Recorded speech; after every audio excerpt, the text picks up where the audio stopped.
முகமது நலீம் ஸ்ரீலங்கா அவர் கேட்குறார், வீட்டில் தொல்லை தரும் எலிகளை பிடித்தால் சுடுதண்ணீர் ஊற்றி கொள்ளலாமா?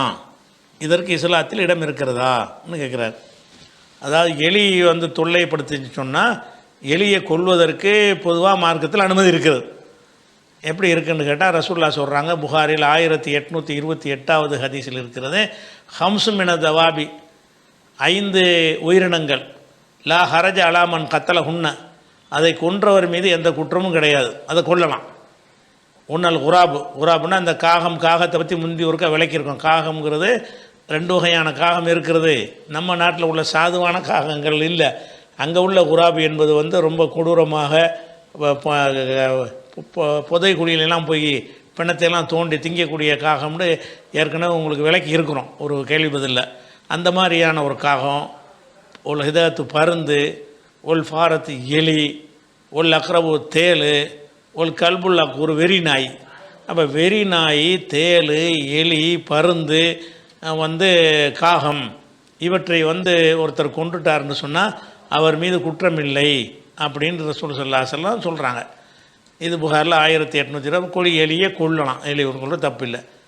அதே மாதிரி 1829 என்ன செய்கிறாங்கன்னு கேட்டால், இந்த 5 பிராணிகளையும் ஹரமில் கூட கொள்ளலாம்.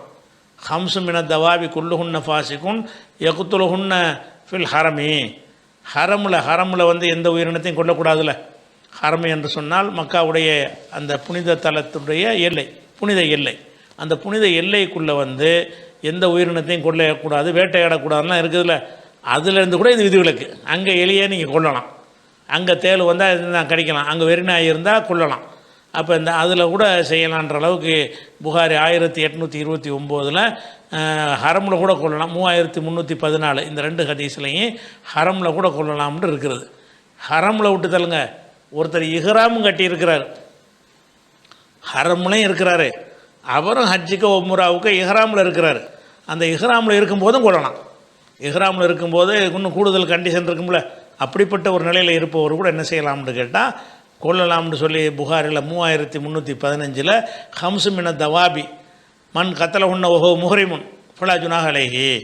இந்த 5 உயிரினங்களை இஹ்ராம் அணிந்து கொண்ட ஒருவர் கொள்வாரையானால் அவர் மீது குற்றமில்லைன்னு சொல்லி இந்த 5ஐயும் சொல்கிறாங்க. அப்போ எலி உட்பட 5 பிராணிகளை கொள்வது ஹரம் எல்லைகளையும் கொள்ளலாம், இஹ்ராம் கட்டி இருக்கிற நிலையில் உள்ளவரும் கொள்ளலாம். கொள்வதுங்கிறது ஓகே. இப்போ அவர் என்ன கேட்குறாருன்னு கேட்டால், கொள்வது ஓகே, சுடுதண்ணியில் போட்டு கொள்ளலாமா அப்படின்னு கேட்குறார். அதாவது எலியை பிடிச்ச எலியை சாவடிக்கணும்னு சொன்னால் குத்திக்கிற தண்ணியில் போட்டோம்னு இந்த வெந்து போய் செத்துடும், அப்படி சாவடிக்கலாமா, அதில் வேறு எப்படி தான் சாவடிக்கிறது அப்படிங்கிறத கேட்குறார். பொதுவாக சில பிராணிகளை நம்ம அறுத்து சாப்பிடலாம்னு இருக்குது, சில பிராணிகளை கொள்ளலாம்னு மார்க்கத்தில் இருக்கிறது. சில பிராணிகளை அறுத்து நம்ம சாப்பிட்றோம், சில பிராணிகளை நமக்கு தீங்கிழைப்பதற்காக நம்ம கொள்கிறோம். அப்போ கொல்லக்கூடிய பிராணிகளும் இருக்கிறது, தீங்கு செய்கிற பிராணியும் இருக்கிறது. ஆனால் இந்த 2க்குமே இஸ்லாத்தில் ஒரு கண்டிஷன் இருக்கிறது. என்ன கண்டிஷன் அப்படின்னு கேட்டால், இது முஸ்லீமில் வரக்கூடிய ஒரு ஹதீஸ். இன்னல்லாஹ கதபல் எஹசான அலா குல்லி ஷையின். அல்லாஹ் அனைத்து பொருள்களையும் அழகுற செய்வதை அல்லாஹ் விதியாக்கியிருக்கிறான். அது அழகாக செய்யணும், எந்த காரியத்தை அழகுற நல்ல முறையில் செய்யணும் என்று சொல்லிவிட்டு, ஃபைதா கத்தல்தும், நீங்கள் கொல்ல வேண்டிய பிராணிகளை நீங்கள் கொலை செய்தால், கொல்ல வேண்டிய எலியையோ தேலையோ கொலை செஞ்சீங்க என்று சொன்னால் ஃபஹ்சினுல் கித்லா, அந்த கொலை செய்வதை ஒரு அழகான முறையில் நல்ல முறையில் கொலை செய்யுங்க.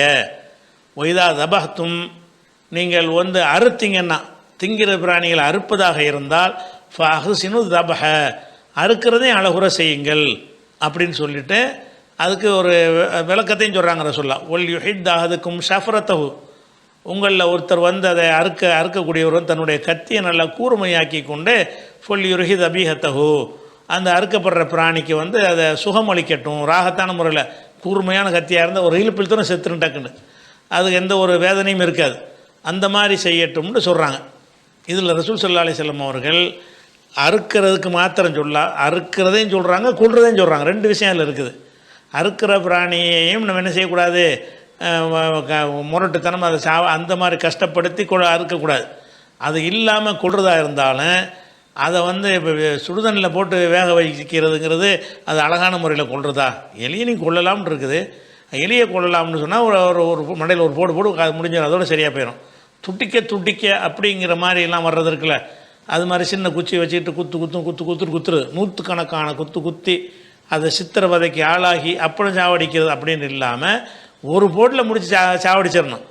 அதை கொல்றதா இருந்தாலும் கூட கொடூரமாக கொல்லக்கூடாது. கொல்லத்தக்க பிராணிகளாக இருந்தால் கூட கொடூரமாக கொல்லக்கூடாது என்பதை ரசூலுல்லாஹ் சொன்ன ஹதீஸ் வந்து முஸ்லீமில் இருக்கிறது. அப்போ இந்த அடிப்படையில் என்ன செய்யணும்னா, எலியாக இருந்தாலும் சரி இதாக இருந்தாலும் சரி சுடுதண்ணில் போட்டு கொள்வது, அல்லது வந்து ஈட்டி வச்சு குத்துன்னு எக்கச்சக்கமான குத்துகளை குத்தி அப்படி கொள்வது, அல்லது அடின்னு அடிக்கிறது. சின்ன அடின்னா ஒரு அடியில் மண்டையை போடுற மாதிரி அடித்தா அது கதை வேறு. அந்த மாதிரி அதை துடிக்க ஒரு சித்திரவதைன்னு சொல்கிறாங்கல்ல, அந்த சித்திரவதை செய்த மாதிரியான அடிப்படையில் கொள்றதுங்கிறது வந்து அது அழகுற செய்வது கிடையாது. எல்லா காரியங்களையும் ஒரு அழகாக செய்யணும்னு இருக்கிறதுனால இது வந்து நீங்கள் வந்து அழகான முறையில் தான் நீங்கள் கொள்ளணும். அப்படிங்கிறதுனால எலியை வந்து சுடுதண்ணில் எலியோ எதையோ சுடுதண்ணில் போட்டு கொள்றதுங்கிறதுலாம் சரியான முறை கிடையாது.